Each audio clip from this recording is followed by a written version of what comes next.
What's up, guys and gals, and today we are covering probably one of the most brilliant games I've reviewed this year, and yes, I am coming in hot. We're taking a close look at Far Lone Sails here on the Nintendo Switch, and this game is probably not like many games you've seen out there. It features a full atmospheric adventure with no dialogue, no tutorial, no background information, no cutscenes, no combat, and no other story other than the clues that you can piece together in your adventure.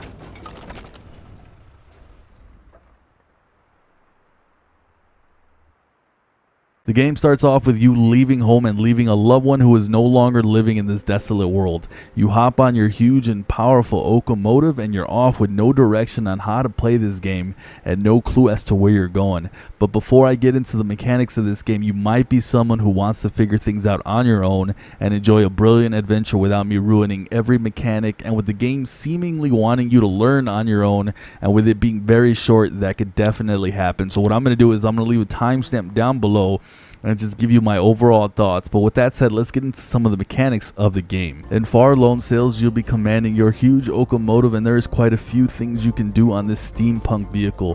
When you start off, you'll be pumping it with energy from items you find on the ground. Most of your fuel will come from barrels or boxes, but you can even stick items like a TV or random things in there. You then can push this giant red button to make it go, and you're off. With the steam rising at the same time, letting go of that steam will speed you up further.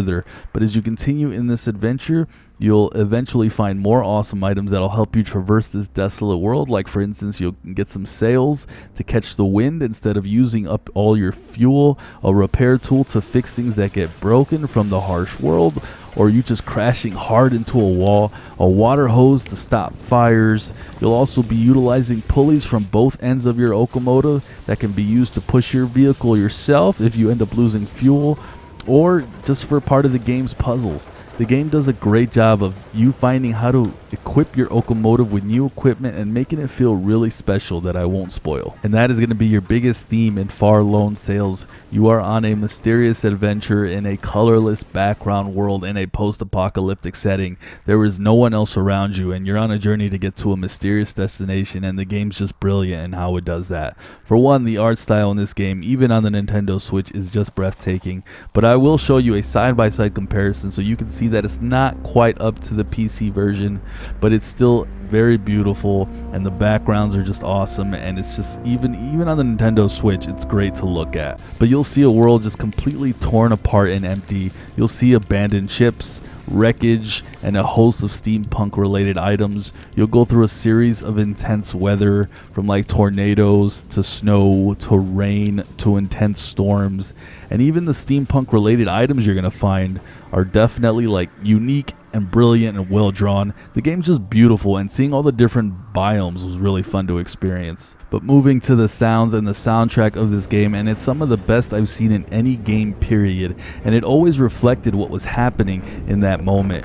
When you're just outside seemingly picking up a random item, there's absolutely no music at all. But when you're in a tense moment and there's a bit of chaos all around you, the music will reflect that, and it'll make you feel immersed in that moment of gameplay.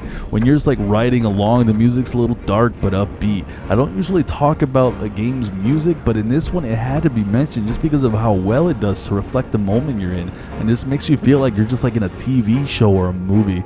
This was definitely well done and excellent. As for the game's puzzles, these were well done and for the most part easy to handle. You will hit some checkpoints in the game that become obstacles for you to get your locomotive to pass through. These were always in the form of puzzles that never really took longer than 10 minutes to figure out, and that was just really on 2 occasions towards the end of the game, as the puzzles did get harder as you progress further.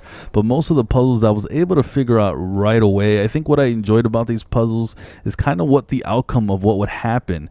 If I was just simply opening a door, you would see all sorts of mechanical things at play to open that door. If I was putting on new equipment on my locomotive, the game would make it into a spectacle, which was cool to see. Now I know this might be a gripe for some, as the game isn't very difficult and there's really no way to die. I did die technically once, but the game simply just respawned me right at my bed and started me where I left off. But this game really isn't more than anything but your adventure, which is where I'll say my biggest complaint is the game unfortunately was a little too short. I beat it around 4 hours, and at 4 hours for a story with no replayability $15 I think will be steep for a few people, but this was probably the most enjoyable 4 hours I've had with a game from start to finish that I can remember. The game's also very linear and doesn't punish you much, which might turn off some people, but I had no issues with that personally. The adventure, in my opinion, will leave you wanting to push forward and explore more, learn about what has happened in this world and where you're trying to get to, while you're seemingly traveling and not seeing a soul. The game will give you feelings of just wanting to see more and explore more, and I think the biggest thing I can say is that Far Lone Sails left me with many never forget moments, to the point where I recorded footage for this review. I wrote down so many must-have moments to be shown in this review that I realized not only could I not fit it all, but I didn't want to ruin so many cool moments for others. The game is just absolutely brilliant all around. With all that said, my final overall rating for Far Lone Sails is a 9 out of 10. Tied for the highest score I've given out this year, and I had to give it a slight ding just for how short it was in conjunction with the price. But this for me is a must buy if you have any type of interest in a game like this. An adventure that's relaxing but tugs at your heart with an ending that I won't spoil. I'm also happy to report the game runs excellent on handheld, as I got to play it for 30 minutes, and I also found 0 bugs or performance issues at any point from start to finish, so the port here is just brilliant all around. But with all that said, if you guys could consider hitting that like button if you like this video, sub to the channel if you're new and you want to see more game reviews. Let me know down in the comments if you guys find a game like this interesting at all, or if it's just not your cup of tea. If you've gotten to play this, and if you've enjoyed it or you didn't, let me know down in the comments. But with all that said, I hope you all have a sunny day.